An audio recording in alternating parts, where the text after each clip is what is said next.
Good morning. Happy Tuesday. Welcome to From the Nosebleeds. I'm Joey Gunnar here today with Jake Shapiro talking about a bunch of stuff with the Broncos and a crazy Nuggets game that we got to witness yesterday. Jake, how you feeling on this Tuesday morning?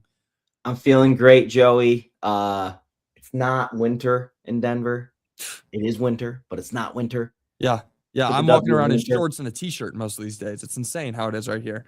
It's Yeah, wild. You yeah, would think that there would maybe be some home field advantage that we could be talking about with the Broncos, but other teams are looking at this stadium to play in and saying, hey, I want to play there with how warm it's been. And there are a few options for that. There are a few different teams that can come to Denver and play this team. And I want to just hear from you. What are you looking at with this divisional matchup? What teams are you hoping that the Broncos can get? What teams are you not wanting them to see in the divisional round? There's a few options here that the Broncos could see. yeah, Joey. I think that out of the teams that you might not want to see in the divisional round, obviously to me, it's Josh Allen and the Buffalo Bills who you don't want to see coming into Denver. And it seems very plausible given the fact that the number 2 seed New England Patriots are hosting Los Angeles Chargers. Patriots take care of business. And then Buffalo goes strolling into Jacksonville, who, look, Jacksonville's playing amazing football over the last month. But Buffalo has all this playoff experience, and I think we all know them as kind of a giant in the AFC. There's a real chance that Buffalo's coming in here and Josh Allen is, torturing you still for not drafting him 5th overall all those years ago. So personally, I don't want to see Buffalo here, but Joey, I don't want to see Jacksonville. I don't want to see Houston. I don't want to see Buffalo. I think it's really rough. The way the Broncos have been playing the last couple of weeks. Yeah, I know that they don't want to reveal their playbook and all this, that, and the other, but they came into the playoffs not playing their best football. We saw it a little bit earlier in the season, whereas Jacksonville and Houston seem to be playing pretty good football as of late. Yeah, those teams are both on tears.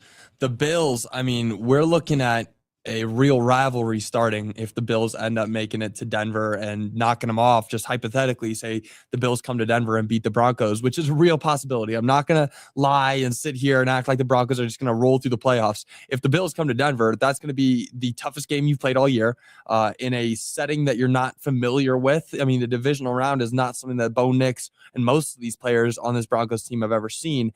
And last year, we were beat by the Bills. The Broncos were beat by the Bills. Of course, that was away in Buffalo, but that one you didn't really have much expectation for. This one you do. So, yeah, that one's definitely a scary team, but I don't know if I can say that the scariest team to see is anything other than the Houston Texans. With the tear that they've been on, with how good their defense has looked all season, CJ Stroud and company are finding a groove. I mean, they are a dangerous team. That would be the one that I'm most scared to see in the playoffs. I mean, that team's on a roll.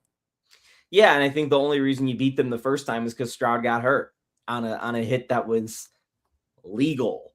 That was not something that was one of the many breaks the Broncos caught this season. Like, let's be clear. Like that, the Broncos have caught many breaks, including, the fact that Justin Herbert didn't start in week 18. Like they've caught break after break after break. And, you wonder if the breaks are going to stop running or stop continuing, or they're going to run out at some point, right? Like, I don't know.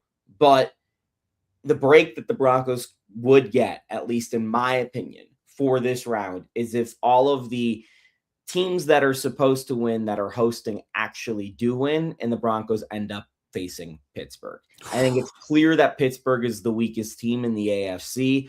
I think every other team is going to be a tough game. And look, it's the divisional round of the NFL playoffs. It's supposed to be tough. Like, it's not surprisingly going to be, tough. But having Aaron Rodgers come in with no rest, a 42-year-old quarterback, and having to win in Denver would be a very tall task for that Pittsburgh Steelers team, who was a decent team all year long, wasn't a great team, wasn't even playing their best football down the stretch. That's who I want. Although the caveat to that, Joey, is if you're playing Pittsburgh in the divisional round, it means you've either got Jacksonville or New England for the conference championship game if you get there. So it's kind of like a pick your poison of, do you want the AFC championship game to for sure be tougher, but have an easier opponent in the divisional round? Or would you rather maybe get like the Chargers first and then hope Pittsburgh finds a way? for our sake, like for us sitting here talking about the game, yeah, I would much rather have an easy divisional round and then a harder AFC championship. But still, like I would rather face Pittsburgh and then Jacksonville or New England in those two games, like Pittsburgh in the divisional, New England, or in the AFC championship, then have to face the Bills right away or the Texans right away. Those two teams, I mean, I don't want to be a Debbie Downer, but that's basically a first round exit for the Broncos. If you're the 1 seed and you go into that bye and then out of it and you come out of that losing to the Bills or the Texans or whatever team you end up playing, that's underwhelming. I'd rather have an easier matchup, get to the AFC championship, then you're 1 game away from at least making the Super Bowl. So yeah, I would rather have an easier divisional matchup. But so Pittsburgh would be the dream. Is there any chance that we see the Chargers come back to Denver? I mean, that's probably the bigger dream, right? Would you rather face Pittsburgh than the Chargers? Yeah, Pittsburgh's not a good team. They're just not. And I know they didn't have DK Metcalf in those last 2 games, and DK Metcalf changes the equation for them quite a bit. But I'm not scared of the fact that they've just got 2 decent running backs that are kind of their entire offensive game plan, and then throwing fade routes to DK Metcalf. You can get Aaron Rodgers kind of antsy and throw him off his game. We saw Myles Garrett and the Cleveland Browns do that in week 17, and the Broncos have the edge rushers to do that. Meanwhile, Pittsburgh's defense is like not that good. It's not the Pittsburgh defense that we're accustomed to seeing. I mean, just look at how Lamar chewed them up in the second half of the game the other night. Like, I just think that the Steelers are the ideal matchup at some point in the playoffs. The Broncos definitely want the Steelers. It's the only team in the AFC that's easy. Do I fear the Chargers? No, I do not fear the Chargers. There's a lot of talk in our office, actually, that the Chargers are going to go to New England and upset them. And look, it's Drake May, Justin Herbert, each vying, I think, for their first playoff win. I don't think Herbert has one, right? So it's it's an opportunity for Justin Herbert to get his first playoff win. But going into New England against Mike Vrabel, like, this isn't a rookie head coach. Vrabel's one of the best head coaches in the league, and I know Harbaugh is too. This is not like an easy, upset opportunity, in my opinion. I think the Patriots are probably the most complete team in the AFC.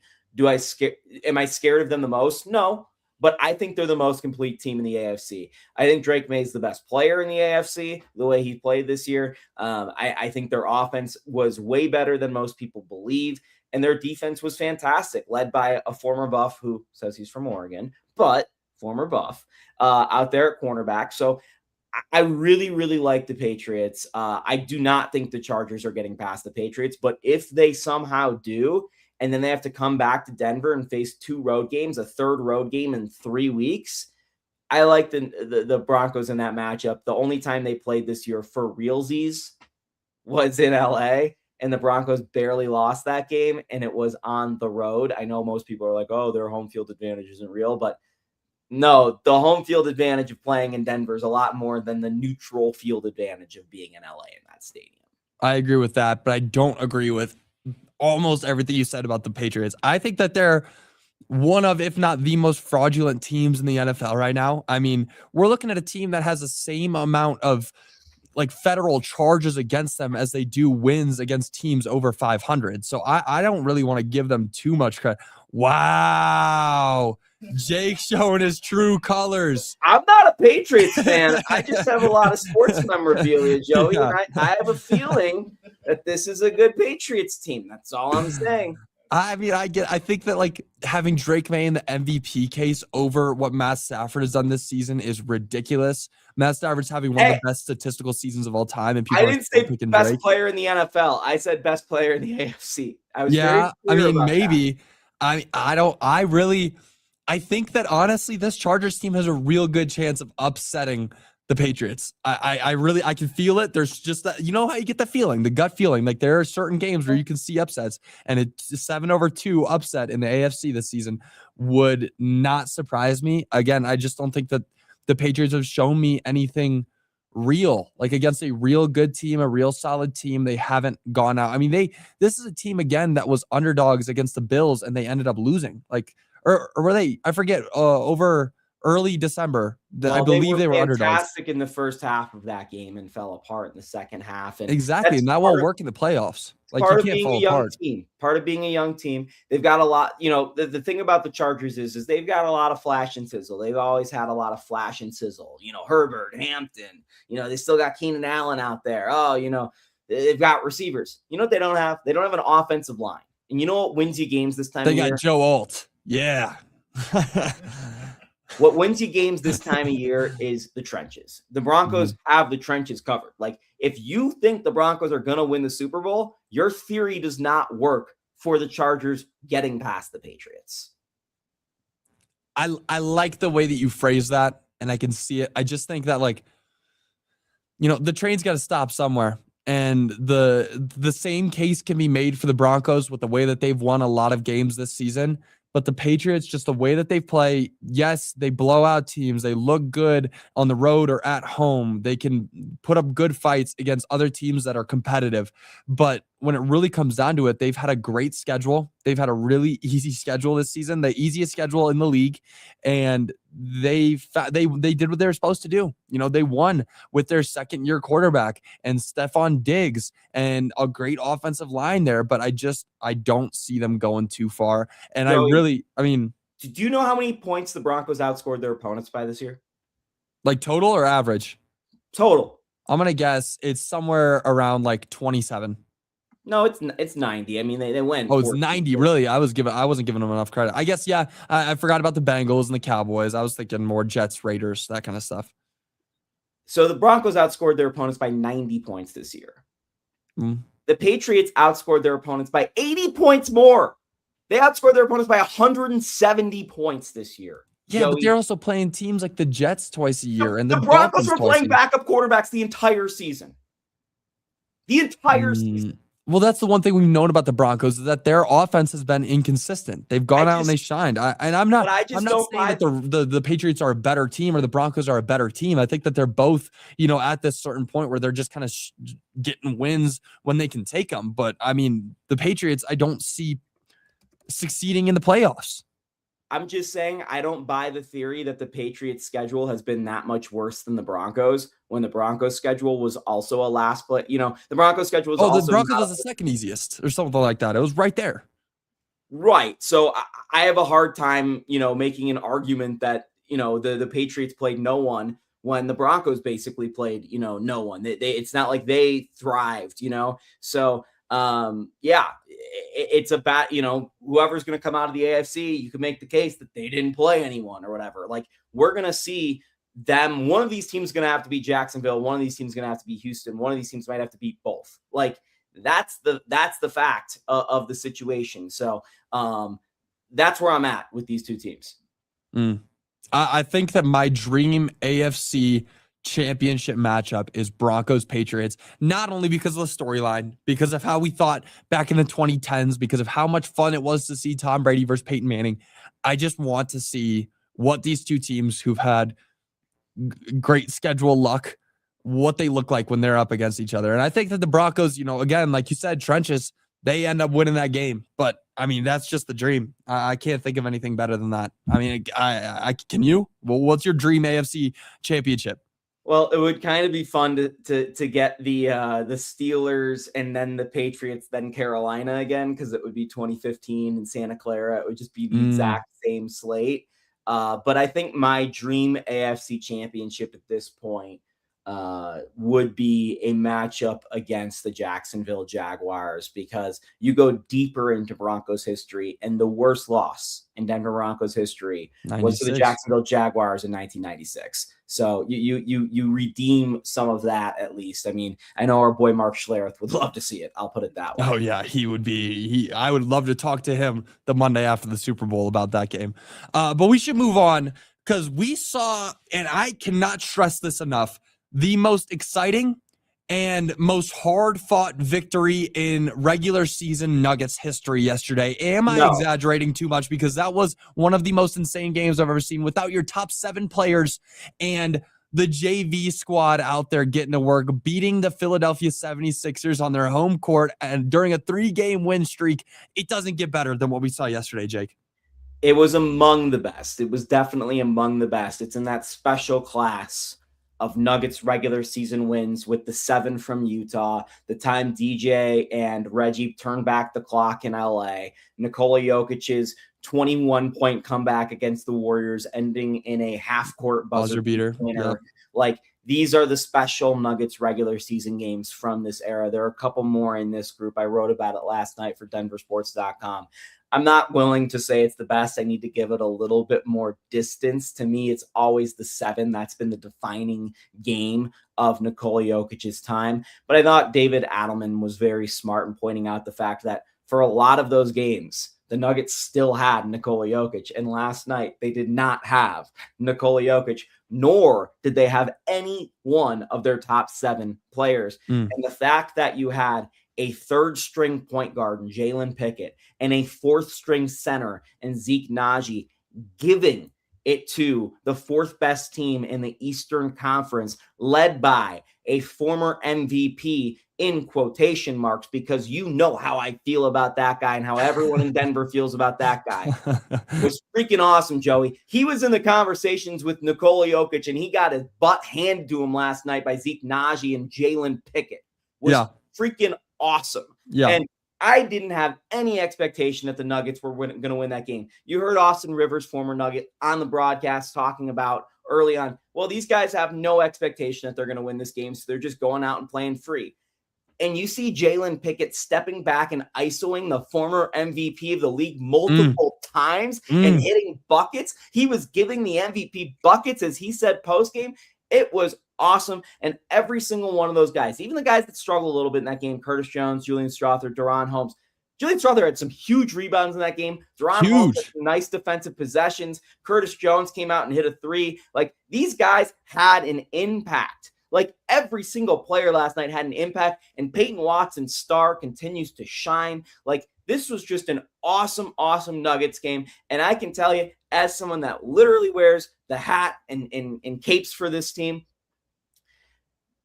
I have not gotten louder this season than when Hunter Tyson hit that 4-point play. Oh my gosh. I was hoping that you'd bring it up. It was incredible. I mean, we were looking at the Nuggets down by 9 at a certain point. They were down by 9 in the 4th quarter, about 9 minutes remaining, and it looked like the game was starting to slip away.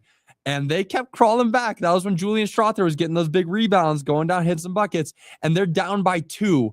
And Hunter Tyson gets a rebound. Hunter Tyson, by the way, 3rd-year man out of Clemson, Hunter Tyson, like not like a big name, goes down. You know how many points per game he's averaging this year? 1.3. 1.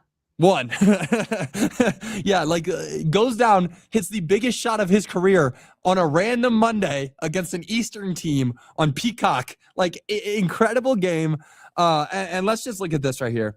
The Nuggets JV stars, Jalen Pickett, 29, 5, and 7. Incredible game. Payton Watson, 24, 7, and 4. Been a starter a couple of times and really showed what it's like to be a leader. Then Zeke freaking Naji. The most praise you'll ever hear me give Zeke Naji. 21, 8, and 1. There were comments earlier this season about maybe shopping Zeke Naji around a little bit. And I'm not going to lie. I was like, what are they going to do? Shop him around? Show off how he can get 2 points and a rebound in 5 minutes? He went out and he shopped himself around a little bit yesterday. I mean, Zeke Naji, you're playing yourself into a different team, buddy.